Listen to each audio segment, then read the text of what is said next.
عطیہ نے آ کر مدیحہ کو اطلاع دی تو انہوں نے برا سا منہ بنایا۔ اب کیا کہنا ہے، ضرور کوئی نئی آفت مسلط ہونے والی ہوگی۔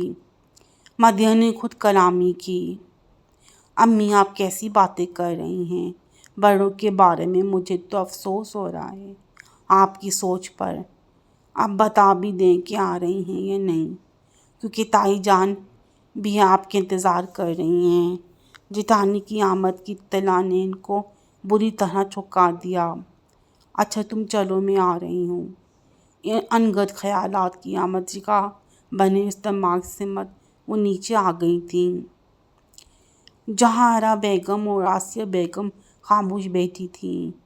آ جاؤ مدیحہ، وہاں کیوں رک گئی ہو؟ تم کو اطلاع دی جائے پھر بھی تم اتنی دیر کر کے آتی ہو۔ خیر چھوڑو، اب آ ہی گئی ہو تو بیٹھ بھی جاؤ تاکہ تسلی سے آمنے سامنے بیٹھ کر بات کی جا سکے۔ دیکھو تم بخوبی جانتی ہو کہ اب کافی عرصے گزر چکا ہے ندیم اور عطیہ کے نکاح کو، اور ندیم کو تو جاب کا بھی مسئلہ حل ہو چکا ہے۔ ماشاءاللہ برس روزگار ہے، کھاتے پیتے لوگوں میں شمار ہوتا ہے۔ اب اس کے بعد یہ بھی نہیں ہے کہ عطیہ کو معاشی تنگی ہوگی، کیونکہ یہی عذر تراشا تھا تم نے چند ماہ پہلے، تو میں نے یہ طے کیا تھا کہ ابھی شادی اگلے ماہ ہو کر رہے گی۔ تم دونوں اپنے حساب سے تیاری کر لینا۔ اس نئی افتادہ پر دونوں بری طرح بکھلا گئیں۔ آسیہ نے کنکیوں سے مدیحہ کی جانب دیکھا، جن کے چہرے پر ناگواری کی واضح تحریر موجود تھی، جیسے ان کو بھی اس فیصلے پر اعتراض ہو۔ اماں، اتنی جلدی سب کیسے ہوگا؟ ایک ماہ میں شادی کی تیاری کیسے ہوگی؟ مدیحہ نے مداخلت کی۔ بھائی جو اتنے ماہ اور سال میں نہ جڑ سکا، اب بھی تو تم سے بننے سے رہا۔ پھر عطیہ کون سا دوسرے شہر یا انجان لوگوں میں جا رہی ہے؟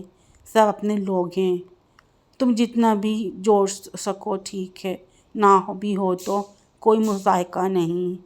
کیوں بھائی آسیہ، ٹھیک کہہ رہی ہوں نا میں؟ آسیہ جہارا بیگم کی بات پر بوکھلا گئی، اس لیے اس بات میں گردن ہلا دی۔ ساس کی تختی اور تنگی کا دونوں بہوؤں کو احساس تھا، اگرچہ اس طرح کی نوبت کم ہی آتی تھی کہ جہارا بیگم ان کو ڈانٹ ٹپک سے کوئی کام کرواتی، کیونکہ ان کا انداز ہی اتنا حتمی اور دو ٹوک ہوا کرتا تھا کہ مزید بات کرنے کی ہمت ہی نہ ہوتی تھی۔ دونوں بہوؤں نے مسارعتاً خاموشی اختیار کر لی تھی اور سر جھکائے ساس کے سامنے سے اٹھائی تھی، مگر ان کی مسلسل خاموشی کسی آنے والے طوفان کا پیش خیمہ لگتی تھی۔ میری خاموشی کو میری کمزوری نہ سمجھ لینا، تم جیسی ظالم عورت کے گھر میں ہرگز اپنی نازک سی بیٹی کو نہیں بہننا چاہتی۔ مدیحہ نے باہر آتے ہی گل افشانی کی۔ اوہو، جیسے تو میں تو مری جا رہی ہوں تمہاری بیٹی کو بہو بنانے کے لیے۔ نہ جانے میرے بیٹے پر کیا جادو کر دیا ہے کہ اس کا نام ہی لیتا رہتا ہے، ورنہ میرے تو بہت ارمان تھے کہ سلجھی ہوئی لڑکی سے شادی کرتی۔ آسیہ نے دو بدو جواب دیا۔ مجھے افسوس ہو رہا ہے کہ تم ایسے سوچتی ہو، جب میری بیٹی کے لیے تمہارے دل میں ہی جگہ نہیں تو تمہارے گھر میں کیا ہوگی؟ مدیحہ نے غصیلے انداز میں قدرے ناصف سے کہا تھا۔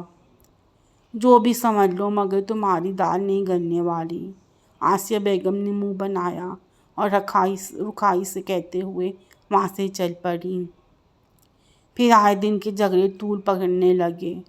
اب تو جہارا کے کانوں تک ان کی ڈٹائی سے ادا کیے گئے جملے پہنچنے لگے تھے، مگر جہارا بیگم نے اس معاملے میں چپ سادھ لی تھی۔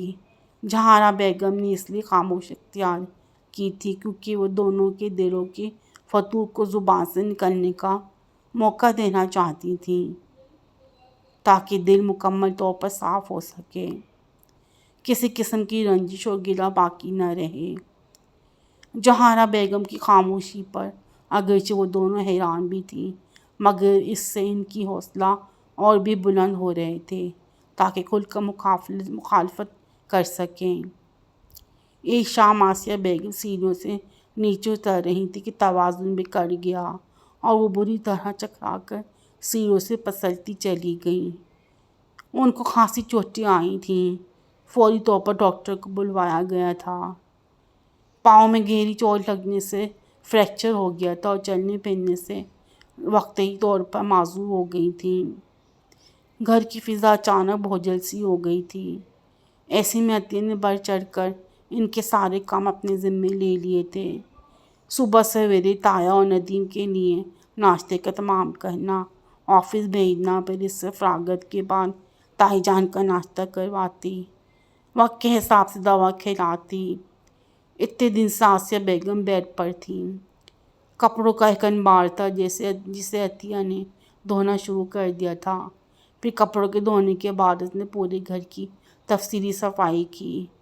نیچے کا پورشن ان کے تصرف میں تھا، جبکہ اوپر تائی اماں اور ندیم رہائش پذیر تھے۔ آسیہ بیگم گہری نظروں سے عطیہ کو اس طرح تندیس سے خدمت اور گھر کے کام کاج کرتے دیکھ رہی تھیں۔ عطیہ کے چہرے پر ایک بھی شکن نہ ہوتی تھی۔ خلوص کی چاشنی سمتے وہ سارے کام کرتی اور اس پر گاہے بگاہے اس کا پوچھنا، تائی اماں طبیعت کیسی ہے، درد تو نہیں ہو رہا؟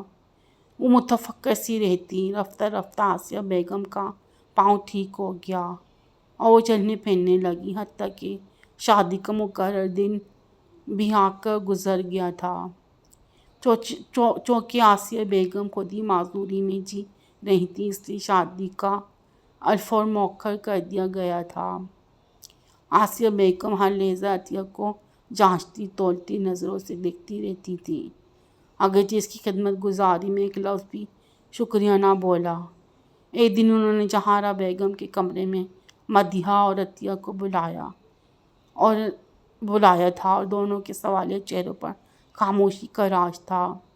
مدیحہ، مجھے تم سے کہنا ہے کہ میں اگلے ہفتے ہی عطیہ کو اپنی بہو بنانے کے لیے بےتاب ہوں۔ یہ میری بد نصیبی ہے کہ میں نے عطیہ کی قدر نہ کر سکی۔ عطیہ ہر کام خوشی سے کرتی ہے اور بنا کسی لالچ اور دکھاوے کی تمنا میں۔